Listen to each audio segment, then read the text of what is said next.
I have to know your thoughts about the final and main event. Chocolatito, Gallo. So you rewatched the fights you just told me? Yes, I did, Manny Montana. Please tell me.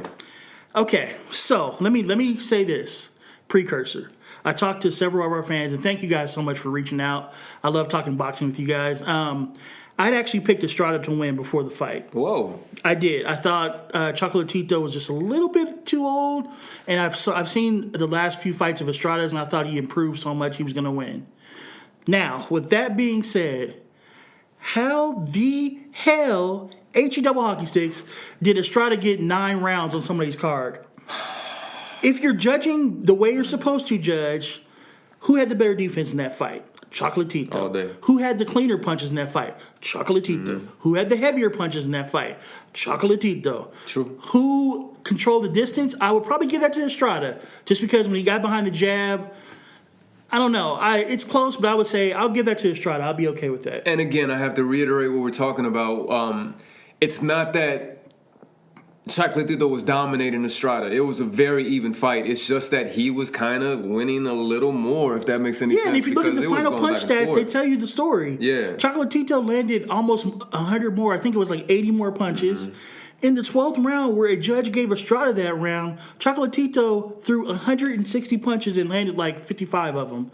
How the hell did he lose that round? And most of them, if you remember that 12th round, were power shots. Mm-hmm. Remember there was about that 20-minute span where Estrada was just in the middle of the ring and Chocolatito was just wailing on him. I thought he was going to go down. Yeah. And he still lost that round on the judge's scorecard. Yep. What the hell? Look, man, and this is, as a Mexican person and a Mexican person who loves boxing, one of my biggest things that irks me just a little bit is Mexican fans. As long as somebody in the ring is Mexican, they're going to root for you. Yeah. So what I fear happened is that they were in Texas Stadium. Mexicans were in the rafters loud. And by the way, it was really nice to hear fans at a boxing event again. Yeah. So I'm worried that these judges are being swayed, and it's Texas. There's a Mexican fighter in there. The fans are going crazy for it. So if you're giving him rounds that are close, it's not fucking right. No. Do it. Put your fucking headphones on. Judge the fight accordingly, because it's so unfair to Chocolatito, who put on an amazing fucking performance. And look, had it been closer or a draw, we would have been fine. Yeah. But 117, 111, come on, man. And what I make it a point to do, I had a lot of adrenaline last night from the fight. You remember, I was yelling like a crazy man. Mm-hmm. I said, okay, I'm going to chill back. I'm going to turn the commentary off. I'm just going to watch the fight like I'm a judge.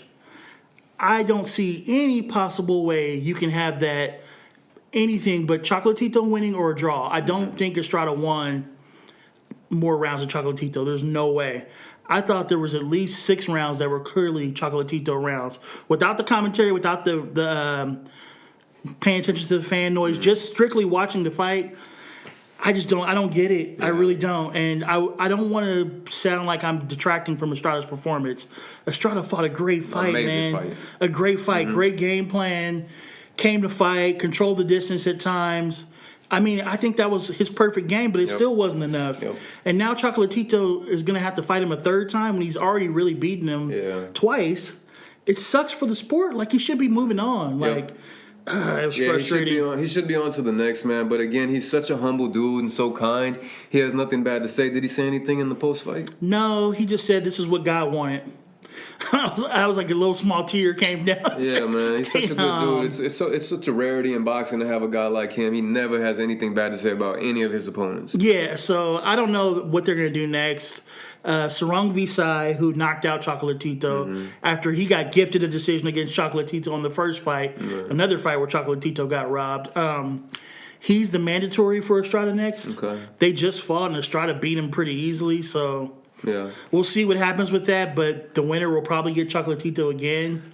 Yo, guys, all in all, please go watch this fight if you missed it, because it's one of the best fights I've seen in years. Over 2,000 punches thrown. Sorry, bro, I had so much high hopes for Oscar Valdez and Berchelt to have the fight of the year.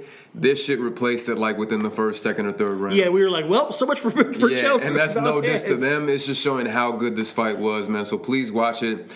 It was amazing to see. I hadn't seen Chocolatito in such a long time, and I miss his skill because it's so subtle, and what he does is fucking beautiful. The lower body movement and like the trickery he performs is like you think he's in a rest position, and then a power shot comes, and he keeps doing that over and over, and he keeps doing it in a way that you can't predict it. He's so hard to fight. The only reason Sarungbi side got him is because he hit him early with something big, and he was able to capitalize on it in the second fight. And Chocolatito knew it. He was like, "Oh crap, this is it for me. I'm just going to go out on my shield." Otherwise, he's really tough to beat. He is 33, right? So I do hear Father Time knocking at the door on him.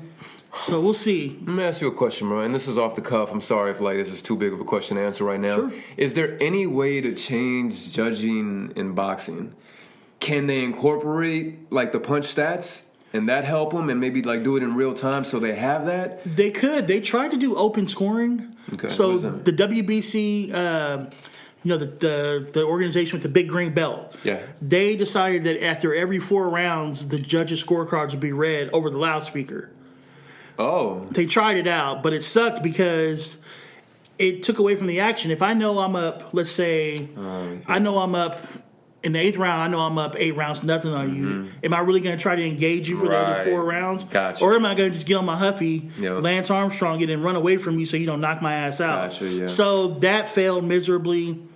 Other than that, I think it's corruption. I'm going to go ahead and say it. Yeah, 100%. You're in Texas. Every fighter that fights an aggressive style, even if they smother their own offense like I felt Perez was doing, you don't count punches that are being blocked. Well, you don't count them the way you're supposed to count them. You're supposed to give credit to the fighter for their defense, but instead they're counting it as aggression that's effective.